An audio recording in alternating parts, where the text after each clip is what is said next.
Tiffany Simone. I'm having so much time in my car these days, so I decided I would press record and talk to you. I got a question in my inbox the other day of how can you make money in real estate without having money? Good question.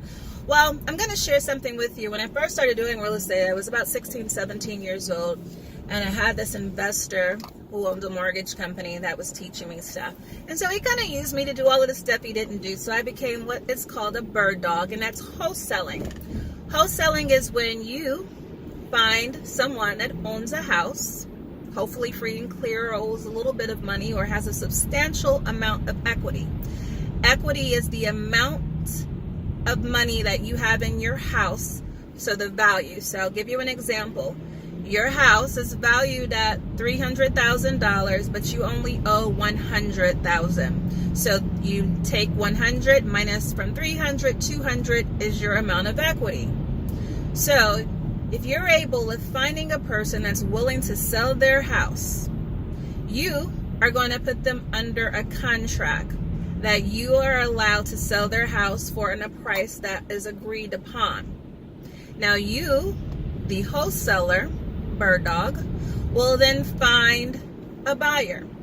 Now my suggestion to you is to make sure that you already have a whole bunch of investors and buyers, because you want to be able to move quickly. You want to be able to have people that have cash on hand, that it's all they do is buy and flip houses. So you hold the gold when you are the wholesaler. So you got to make sure that you have your documents, accordingly, because you're going to assign the contract. So once you find a seller that's allowing you to sell their house for the agreed amount, you're going to have the buyer investor to buy the house.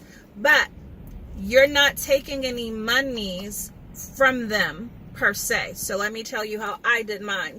So I would go into a contract with both parties. I would be assigning the house that I have from the seller that has agreed to allow me to sell their house. I'm going to have a contract with them to sell their house. Then once I find the buyer, I'm going to go under contract with him. So say I'm selling the house, the seller said they only want 100.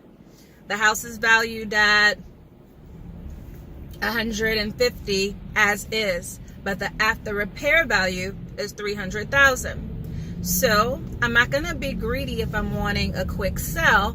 So I might say I want $10,000. So I tell the investor I have a house for 110,000. You're going to have to write 2 checks, certified funds, one for $100,000 to the seller and one for $10,000 to me. I always suggest doing all of this with a closing attorney, real estate closing attorney. So you're going to assign over the contract.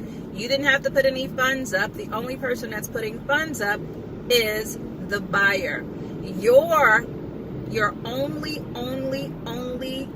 duty is to protect your asset, your value within that, which is the house that you're trying to sell, and making sure that you engage in proper contracts that protects you, the asset, and the house. So that is how you make money. It is a lot of work. How do you get these houses? Knock on doors. Some people say driving for dollars. I did door hangers. I had all these door hangers made, put them on people's doors. It's illegal to put stuff in people's mailboxes, but you can hang it on the inside. I mailed simple letters. The letters would be handwritten letters. My envelopes would be some crazy color, looks like an invitation, and I would just say, hey, Mr. Such and Such, I would like to purchase your house at this address. Please call me at this number. That's all my letters said. They were handwritten. I had to send all those letters out. 17, 18 years old. That's all I did. I found these houses. He taught me a very valuable thing, because I was able to make a lot of money doing that. You can too. Again, you got to find the houses. You got to get out. You got to get dirty, but you hold the gold. When you are able to find those houses, you got to teach yourself and find out what the value is. You got to know your stuff, because now you got to be able to tell the investor that's buying your house, hey, I have this house. You can buy it from me for $110,000. After you repair it, it's gonna be about $300,000. How do you know that? Because of the comparable houses in the area. So now you have all of this internet. So for people who are not real estate agents, great thing for the internet, because you can pretty much almost find out all of this for free online.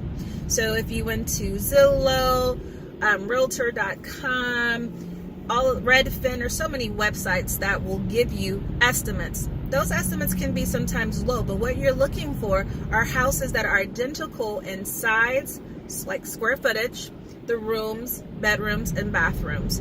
And then you want to see if they've already been rehabbed, because if they are, then that's the after repair value.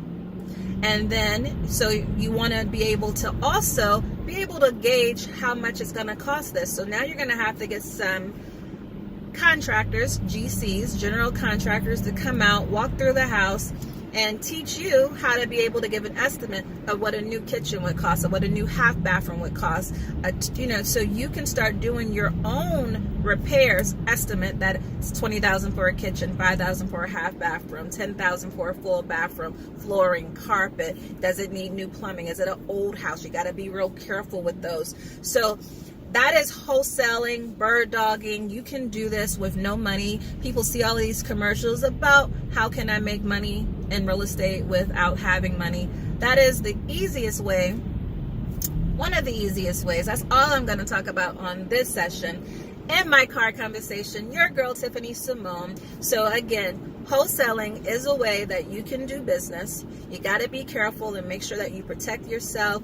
Make sure that you get with somebody that can really show you. You got to know the contracts, the forms that you need to use, and how to protect yourself, and get some really good relationships with contractors and real estate agents that can help you with things as well and give you some advice, and or investors.